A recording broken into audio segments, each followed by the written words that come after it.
galera, beleza? Nesse vídeo nós vamos fazer uma análise do jogo do Grêmio contra o Bragantino pela última rodada do Campeonato Brasileiro e saber o que temos que tirar de proveito e o que temos que não cometer novamente aqueles erros visando já a temporada 2021. É nisso que eu quero conversar com vocês, passando essa análise do jogo. Vem junto comigo, porque eu sou o Léo Nascimento do canal Aqui é Grêmio. E não esqueça, se inscreva no canal e deixa seu like.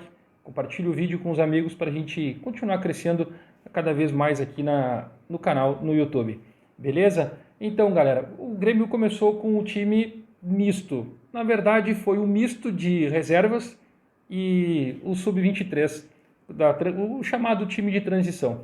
O Grêmio não foi nem com o Renato Portaluppi, a gente já falou isso aqui no outro jogo, e o Alexandre Mendes entrou no esquema tradicional do Grêmio, no 4-2-3-1. Ele entrou com o goleiro Júlio César, com o Wanderson, com o Rodrigues, Juan, Bruno Cortes, que entrou como capitão. Ele entrou com Tassiano e Darlan, Pinares centralizado, Everton sem bolinha, Ferreirinha e Diego Turim. Um time até bem agradável, mas que precisava ter sido treinado, e ele não foi treinado. A gente sabe que o time estava capenga nessa situação. Por que eu digo que o time estava capenga? Porque o time não conseguiu criar tantas oportunidades. Conseguiu algumas coisas durante o jogo, mas sofreu muito com o ataque do Bragantino. Um time veloz, muito rápido, com o Claudinho em um alto nível técnico, situação física dele tão fora do comum no futebol brasileiro. Não é à toa que ele está tendo propostas da Europa, que provavelmente deve sair. É uma chance do Bragantino tentar segurar ele, mas é quase que improvável pela condição dele. Ele é destaque, fez o gol da vitória do Bragantino contra o Grêmio, ele é o artilheiro da competição com 18 gols.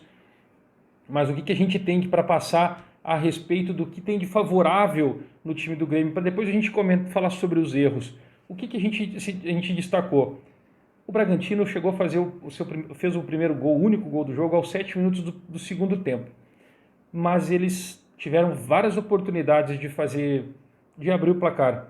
E a defesa do Grêmio, com os dois zagueiros e o lateral Wanderson, que são da base, juntamente com o Darlan, eles se portaram bem, eles conseguiram segurar muito bem. Teve vários bate-rebate dentro da área, mas o destaque foi exatamente para o Juan. O Juan é um jogador forte, que ele conseguiu chegar ao ataque. O Grêmio teve dois lances com ele de escanteio, cabeceando dentro da área.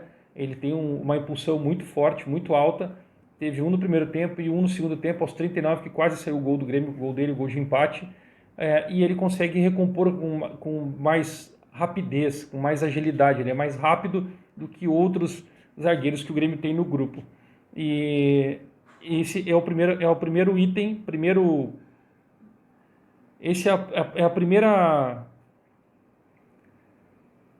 esse é o primeiro destaque do time do Grêmio. O Juan, ele foi o top no jogo de ontem. E o segundo foi o Ferreirinha. Por que eu falo do Ferreirinha, de novo do Ferreirinha? Porque todos os lances do jogo do Grêmio, todos os lances, inclusive no time principal, surgem dos pés do Ferreirinha.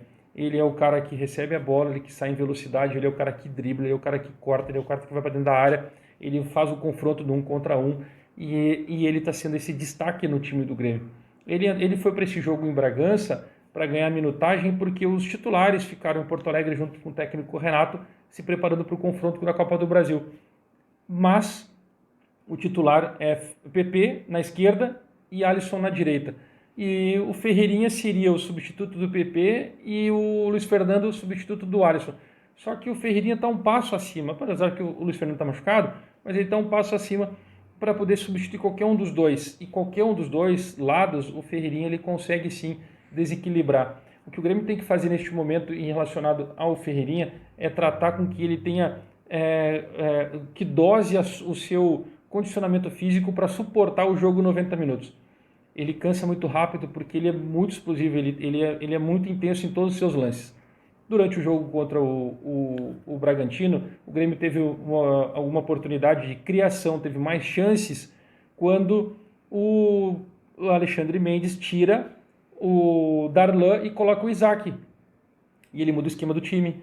Aí ele passa a jogar no 4-1-4-1 com o Tassiano de primeiro volante.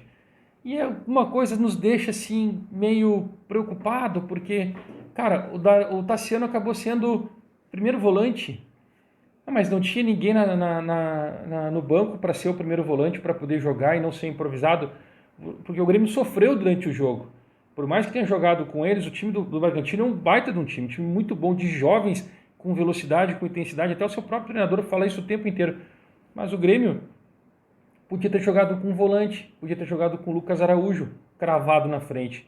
E dava oportunidade para os outros para poderem jogar. O Pinares para poder criar, o Isaac para dar cobertura para ele no meio, ou o Isaac para fazer a sua função de meio atacante, e o Pinares fazer o cara mais centralizado, como era proposto no início do jogo. Foi isso que foi trabalhado, com dois volantes e o Pinares na frente dele, né? Ou assim, eu não sei como é que vocês vão estar enxergando, com o Pinares na frente dele para poder fazer a armação mais centralizado.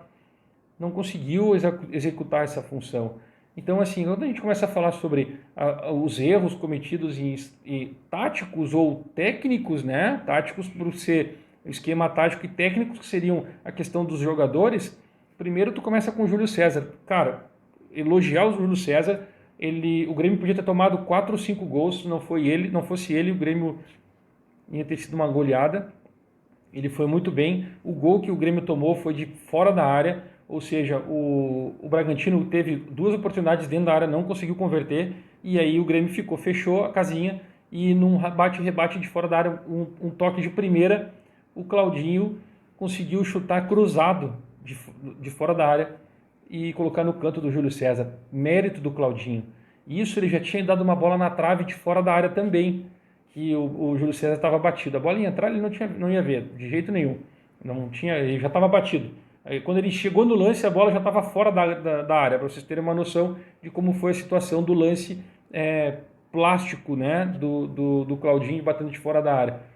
Mas o Thurin teve uma outra situação, uma oportunidade de gol, também foi bem, ele conseguiu fazer algumas situações programadas para ele fazer de homem central, que segurasse a bola, que abrisse para os lados, mas não foi tudo o que se esperava, porque no outro lado tem uma equipe que tem mais intensidade, que tem um esquema tático bem trabalhado, que ela sabe como o Grêmio joga e tem um condicionamento físico melhor que o do Grêmio. Ah, mas o Grêmio também joga com o time reserva, com o Sub-23. Cara, mas é condicionamento físico. E aí, quando tu faz essa mescla desses jogadores, tu deixa de usar o condicionamento físico dos teus jogadores mais novos, a intensidade deles e da força de vontade deles, que eles iam suprir isso jogando em alta velocidade, em alta intensidade, e tu não utiliza isso. Não estou criticando que o Grêmio fez errado em ter colocado, em não ter mudado, ou ter no último jogo, querer fazer alguma coisa no último jogo. Não, não é isso. Eu quero dizer que a gente continua cometendo os erros de que o Tassiano colaborou com o que neste momento? O Júlio César precisava ser o goleiro, ele salvou o Grêmio. Depois do jogo é fácil a gente falar, né? Mas por que não colocou o Breno? Ah, a gente correria o risco de queimar, vai que ele toma 4, 5 gols.